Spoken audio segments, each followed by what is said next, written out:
Hello everyone, welcome to this video. डॉटेस्ट एवांडा 2 और 3 की कहानी, जिनके दरमियान 15 साल से ज्यादा का वक्त बीत चुका है, अब अपने अंजाम के करीब है। एवांडा की तीसरी फिल्म का नाम है द सीडर, जिसका मतलब है बीजने वाला, और ये नाम एक बहुत इंपॉर्टेंट प्लॉट को इंप्लाई करता है।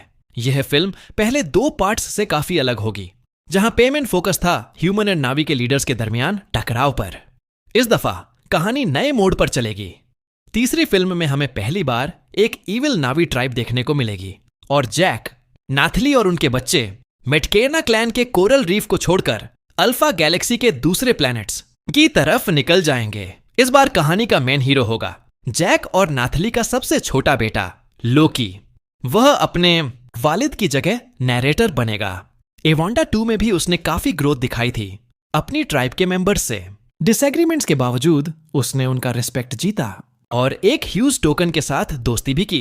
तो यह बिल्कुल हैरानी की बात नहीं कि डायरेक्टर जेम्स कैमरून ने उसे प्रोटैगनिस्ट बनाया। ऑडियंस पहले ही उसे पसंद करती है, मगर फिल्म का टाइटल द सीडर का मतलब सिर्फ लोकी तक महदूद नहीं है। यह नाम कैरी के कैरेक्टर पर भी इशारा करता है, जो डॉक्टर ग्रेस की बेटी है।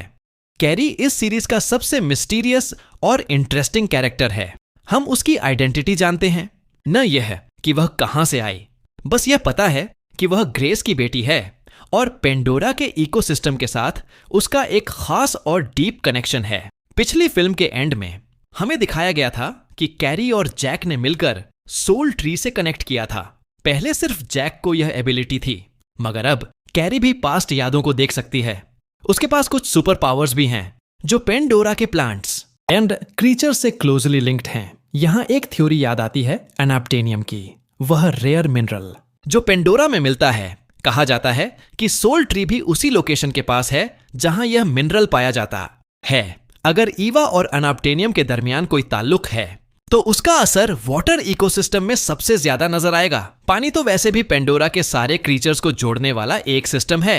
अगर वाकई अनाप्टेनियम समुंदर के नीचे है, तो ईवा के साथ उसका कनेक्शन और भी ज्यादा गहरा हो सकता है, और ऐसे में कैरी के पास वह ताकत हो सकती है कि वह पूरे पेंडोरा को कंट्रोल कर सके, कम से कम फ्यूचर में। लेकिन अभी तक कैरी के वालिद का नाम या उसकी पहचान मालूम नहीं। यही चीज ऑडियंस की क्यूरियोसिटी को और बढ़ा रही है। फैंस का कहना है कि शायद ईवा खुद उसमें शामिल है। शायद कैरी का पैदा होना एक मिस्टिकल प्रेगनेंसी का नतीजा था, जो ग्रेस के थ्रू हुआ, और इसी वजह से उस लड़की में ये खास पावर्स हैं। इस नजरिए से देखा जाए तो द सीडर का टाइटल शायद कैरी के लिए भी हो, क्योंकि उसमें ईवा का हिस्सा मौजूद है। अब अगर ब्रॉडर स्टोरी लाइन की बात करें, तो एवांडा 2 में जैक का बड़ा बेटा नेथन एक ट्रेजिक डेथ का शिकार बना, और इसने पूरी फैमिली को डीपली अफेक्ट किया। अब वो लोग एक नई जिंदगी शुरू करने के लिए तैयार हैं, मगर जैक अभी तक अपने बेटे का गम भुला नहीं सका। उसने कसम उठाई है कि वह अर्थ वालों से लड़ाई जारी रखेगा।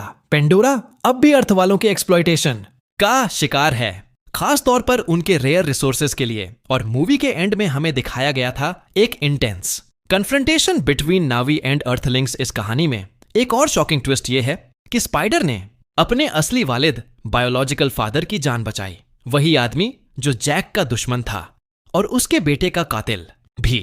यह प्लॉट जेम्स कैमरून की नजर से नहीं बच सकता, और अगर जैक को यह बात पता चलती है कि स्पाइडर ने उस आदमी की मदद की जिसने उसके बेटे नेथन को मारा था, तो इस बात का इमोशनल असर काफी गहरा हो सकता है।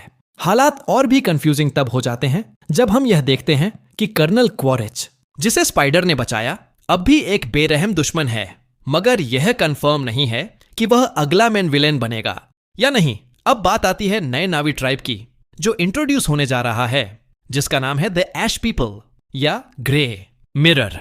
लोगों का कहना है कि यह नाम पेंडोरा के अंधेरे पहलू को दिखाता है, यानी ऐसी नावी कम्युनिटी जो आग और उसके इस्तेमाल को समझती है और इज्जत देती है। पहली फिल्म में हमें अमर्त्यकाय का ट्राइबल लाइफ दिखाया गया था, जो पेड़ों के ऊपर रहते थे, जमीन से कनेक्टेड। दूसरी फिल्म ने हमें समुद्री दुनिया दिखाई मेटकेना क्लैन के जरिए, जहां जैक और नतीली ने नया आसरा लिया। लेकिन अब तीसरी फिल्म में नए लोकेशंस और नए ट्राइब्स को एक्सप्लोर किया जाएगा। कैमरून ने कंफर्म किया है कि कम से कम 3 सीक्वल्स बन चुके हैं, और हर एक पेंडोरा के नए हिस्सों और ट्राइब्स को दिखाएगा। यह भी कहा जा रहा है कि ग्रे मिरर, ट्राइब फायर और मेटल के आसपास बेस्ड है और यह उनकी लाइफस्टाइल का हिस्सा है। लोगों का कहना है कि यह ट्राइब ऐसी हो सकती है जो जरा भी फ्रेंडली नहीं है। पहली बार नावी ट्राइब्स के दरमियान भी कन्फ्लिक्ट या सिविल वॉर देखने को मिल सकता है।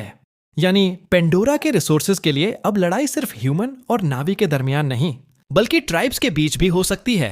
कैमरून का मकसद यही है कि स्टोरी को एक नए एंगल से दिखाया जाए जहां हर रेस में अच्छे और बुरे दोनों पहलू हो सकते हैं। ग्रे मिरर यानी यह ऐश कलर्ड ट्राइब पहली दफा एक ऐसे ग्रुप को दिखाएगी जो पेंडोरा के बाकी ट्राइब्स से काफी मुख्तलिफ है, ज्यादा एग्रेसिव, ज्यादा टेरिटोरियल और टेक्नोलॉजी में आगे। उना चैपलिन जो इस नए ट्राइब की लीडर का रोल निभा रही हैं, उनका कैरेक्टर वरांग एक पावरफुल वॉरियर है जो अपनी कौम के लिए कुछ भी करने को तैयार है। लेकिन उनके और कर्नल क्वारिज के दरमियान रोमांटिक कनेक्शन की जो अफवाहें हैं वो अभी तक कंफर्म नहीं हुई। कहा जा रहा है कि एक वक्त था जब ग्रे मिरर ट्राइब भी सोल ट्री से कनेक्टेड थी, लेकिन एक पुराना वोल्केनिक इरप्शन ने उनका होली लैंड तबाह कर दिया, सोल ट्री को मिटा दिया और उन्हें बाकी नावी से अलग कर दिया। इस ट्रेजेडी ने उनका बिलीफ सिस्टम तोड़ दिया, जिसका नतीजा यह हुआ कि वह बाकी ट्राइब से इमोशनली और स्पिरिचुअली कट ऑफ हो गए। अब वह प्लैनेट से ज्यादा पावर और सर्वाइवल को प्रायोरिटी देते हैं। इसी वजह से वह मेटल और लावा के कांटेक्ट में यूज आए और ट्रेडिशनल बो को छोड़कर एडवांस्ड वेपन्स बनाए। यह टेक्नोलॉजिकल एज उन्हें ह्यूमन के करीब ला सकता है और शायद अगले पार्ट में ह्यूमन और ग्रे मिरर का एक टेम्पररी अलायंस भी देखने को मिले। अगर ऐसा हुआ तो यह स्टोरी का टोन बिल्कुल बदल जाएगा, जहां यूनिटी और ट्रेडिशन के बजाय अब डिवीजन और पावर स्ट्रगल फ्रंट पर होगा और बाकी पीसफुल ट्राइब्स जिन्होंने हमेशा प्लैनेट के साथ हार्मनी में रहना सीखा था, उनके लिए यह एक इमोशनल और फिजिकल चैलेंज बन सकता है। जेम्स कैमरून पेंडोरा के नए रीजन जैसे वोल्केनिक एरियाज को एक्सप्लोर करने वाले हैं, जो इस थ्योरी को और स्ट्रेंथन करता है। यह डाइवर्सिफाइड लैंडस्केप और हिस्ट्री फिल्म की स्टोरी टेलिंग को बहुत गहरा और लेयर्ड बना देगा। तो अब जब एवोंडा 3 की तरफ हम बढ़ रहे हैं, कहानी सिर्फ जैक और उसकी फैमिली की नहीं रही, बल्कि पेंडोरा के फ्यूचर और उसके ट्राइब्स के बीच टकराव की कहानी बन चुकी है। ग्रे मिरर ट्राइब का ताल्लुक आग, फायर से काफी इंटेंस है। उनका रिश्ता आग से अक्सर गुस्से और ताकत से भरा होता है। वोल्केनिक एरिया में रहने की वजह से यह माना जा रहा है कि उन्होंने लावा और गर्म माहौल की बायोडाइवर्सिटी से ताकत हासिल की है और वह गर्मी और मुश्किल हालात में जीने के लिए खुद को पूरी तरह से अडेप्ट कर चुके हैं।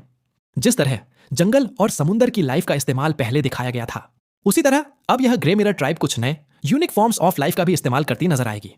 बिल्कुल उसी तरह जैसे पिछली फिल्म में द वे ऑफ वाटर ने पेंडोरा के इकोसिस्टम का समुद्री पहलू दिखाया था। अब यह वे ऑफ फायर या वोल्केनिक पाथ पेंडोरा की कहानी में नए रंग भर देगा। इन नए और मुख्तलिफ एलिमेंट्स का इंट्रोडक्शन कहानी में और भी गहराई और कॉम्प्लेक्सिटी लाएगा। नावी कल्चर के नए पहलू एक्सप्लोर किए जाएंगे और यह भी दिखाया जाएगा कि एक डाइवर्सिफाइड इकोसिस्टम में उन्हें किन किन चैलेंजेस का सामना करना पड़ता है। तो सीधी सी बात यह है कि एवांडा 3 पिछली कहानियों को लेकर पेंडोरा के यूनिवर्स को और एक्सपेंड करेगा। इस दफा फोकस होगा एक इविल नावी ट्राइब की जिंदगी पर, वह लोग जो नतुम की मौत के बाद सामने आते हैं। जैक अब सिर्फ एक लीडर नहीं रहा, वह इंतकाम और गुस्से का शिकार है। उसके लिए अब अच्छा और बुरा का फर्क मुश्किल होता जा रहा है। इसी जगह पर ग्रे मिरर ट्राइब फिल्म में वह नया पहलू लाएगी, जहां अच्छाई और बुराई के दरमियान की लकीर धुंधली पड़ जाती है। यह ट्राइब ह्यूमन से भी ज्यादा मुख्तलिफ और पावरफुल लगती है और यह थर्ड मूवी को पिछली फिल्मों से बिल्कुल अलग बना देगी। एवोंडा 3 रिलीज हो रही है 19 दिसंबर 2025 को एंड फैंस इगरली इंतजार कर रहे हैं कि जेम्स कैमरून हमें एक बार फिर पेंडोरा की इस खूबसूरत लेकिन अब और भी कॉम्प्लेक्स दुनिया में वापस ले जाएं। तो दोस्तों, यह थी आज की वीडियो। अगर आपको यह पसंद आई हो तो लाइक, कमेंट और सब्सक्राइब करना ना भूलें। मिलते हैं अगली बार एक नए वीडियो के साथ।